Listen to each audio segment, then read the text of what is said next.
Hello everyone and welcome back into my kitchen.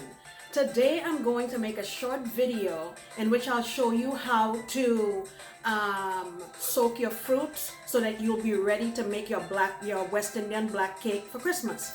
So come on and I'll show you what to do. Alright, this is what we're going to be using. On this tray here I have 1 cup of mixed fruits, 1 cup of prunes, 1 cup of currants, 1 cup of raisins. Okay, and the mixed fruits, there's peel and everything already in there, cherries, everything. Okay, so a rule of thumb is whatever fruits you're using, just use equal portions of it. So if you go with 1 cup, go with 1 cup. You go with half cup, go with half cup. All right, so what I'm gonna be adding to this is I have some dark rum here. And I'm using this kind of wine because it's sweet. Okay, we're also on this tray here. I have 2 bay leaves, and these bay leaves came from my mother's tree back in Trinidad. I've been using it sparingly. I have a nutmeg here. I'm going to grate half of it. I have about 4 or 5 cloves and a stick of cinnamon. So what I did was I toasted all of those, grated my nutmeg, and I put all of them in my spice blender and I ground it up into a powder. So it's about 2 tablespoons here. I also have about a teaspoon of almond extract and about 2 tablespoons of vanilla extract. Also, what I'm going to add in there, some Angostura bitters. It's not in the regular container. I'm going to add also some Angostura orange bitters. And yeah, that's it. So I'm going to take all of these, throw them in my food processor, and add the alcohol to it and blend it up and make it into small pieces. And after I do that, I'm going to show you how to make browning for your cake, okay? And after we do all this, we'll let it sit for 2-3 weeks or whatever, and then I'll come back and make another video to show you how to do the cake. It's so easy, you will not believe it. All right, so I have my fruits ground up here in my food processor, and I have a couple of bottles that I got at the dollar store with plastic lids, and what I did was I washed them out and then I rinse it out again with, I rinse it out again with some rum. I already did this one, and I'm going to now fill my fruits into here, and I'll come back and we're gonna make the browning, okay? All right, I have my fruits in my bottles, and I'm just going to top it off. Could never have enough rum.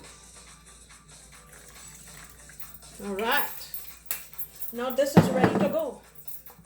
And usually when I make my cake, I use 2 cups of this for each batch of cake, and I guarantee you that this is going to be the easiest black cake you ever make, and it's going to be very, very delicious.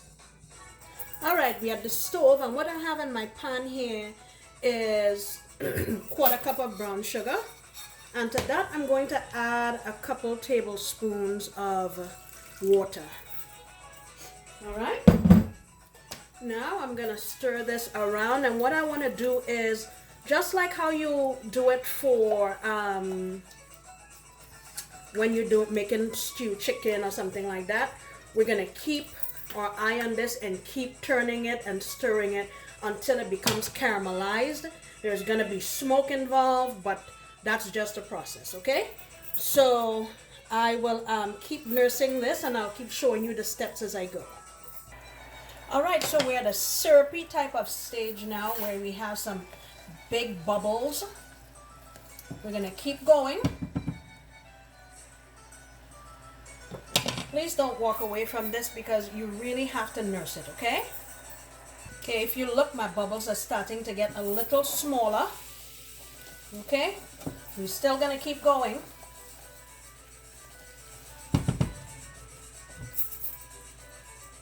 All right, we get into that place. You see how now it's foamy? And you can start to smell that kind of burnt sugar smell. And the bubbles are really small and frothy now. They're not big like before. You see all the smoke coming out. Keep going. Now when I make black cake, I don't like it to be really bitter, really.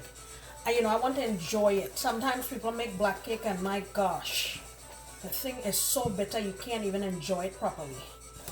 And you have to understand too that rum has a bitter element to it as well, so you don't want to overdo this. Alright, so this is starting to get a kind of amber brownish color, if you can see here on my spatula. And that's where I want to be. I'm not going any more than that. I'm adding a little water. See? And here's your browning. You're ready to go. So you just want to store this now in a container. And then when it's time to make cake, you're ready. All right? Look at that. See it? There you go. So you have here about a 1/4 cup of browning. I think that should be enough for a batch, okay? All right. Join me next time. Well, not next time, but it's coming. And we're going to make the most easy and delicious fruit cake. I guarantee it. Okay? Alright guys, thank you so much for coming in the kitchen with me. I sincerely appreciate your love and your support. Come back next time when I promise to make another delicious video. Bye bye.